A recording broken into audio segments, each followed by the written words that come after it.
here's the big man, the new centre-back, the Colossus. Come on, let's go. Where are we You're going? going to show me around, or am I going to show you Yeah, around? whatever you want. You know where you're going now? No. Come on. I used to come here as a kid, and this wasn't here. This was a plastic Was pitch. it, Yeah. And that was called Mini Wembley. Mini Wembley. So what was with the number 4? It's a centre-back number, obviously, and obviously Hippia had it as well. He played for Willem II, my academy team. So you didn't fancy 23, no? Was it not available? No, I was not available. It can be available in the summer though, isn't it? It can be. Yeah. No, I don't know. 4 is better. Virgil, £75 million, most expensive defender in the world. Does that make you nervous, or does that inspire you that, you know, this club felt you were worth that type of money? Well, to be fair, it doesn't make me nervous, and I think it's a big compliment to myself and for the hard work I put in so far. So why Liverpool? I think that, you know, the size of the club, the fans, I think the players, the manager, I think the whole package here it's amazing, and obviously you could say yourself that I think the atmosphere at every home game especially, and even the traveling fans as well, it's amazing, and I'm just very happy to play for the club. Well, you mentioned a lot of factors there, but how big was the manager in that? Well, everybody knows how he is as a manager.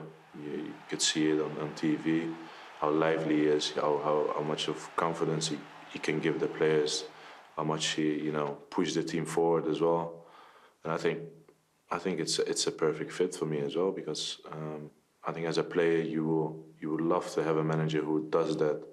Sometimes it's a bit crazy, but I think I like it though, to be fair. So you join Liverpool, first game, Merseyside derby. Do you realise what you've done? The winning goal at the Kop end against Everton.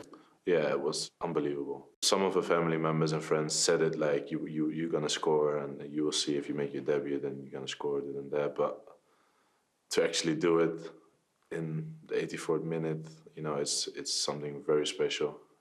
And, it gives me so much goosebumps as well, and something I will never forget. There's very few players who score on the debut at the Kop end. Are you aware of any others? Yeah, some other guy I know as well, yeah. Yeah. Do you feel over the next few months or the next few years, if Liverpool don't improve defensively, considering your price tag, a lot of sort of eyes and questions will be pointed at you because you're seen as the man who's going to come in and change that? Yeah, well, that's something as well with the price tag, of course, but I just want to, give everything I have, and I think I can help the team maybe, to achieve a little bit more than I think the club already is doing. My qualities can always, I think, bring something extra than others, but I think what I said, the rest, they did it, I think, extremely well still. After your performance against Everton, forget the goal, it was actually your performance that I think impressed as much as the goal. Seeing you organising people, telling people where to go. Do you think that's something you can bring, that leadership at centre-back? That's definitely, I think, something I can bring. I'm a player who needs to be vocal, needs to talk. I need to be like coming off the pitch every game with my voice totally gone. I'm just, a centre-back who likes to organise, likes to make sure everything is well organised next to you, in front of you, because that makes it a lot easier for yourself as well to play the game. On Sunday, Manchester City, these big games, this is what you want, this is why you've made this step up. Yeah, for sure. It's going to be a fantastic game to play. You want to play these games, you become a football player to play these games. It's going to be a tough game, but with the quality I think we have, I think we can make it a very interesting game.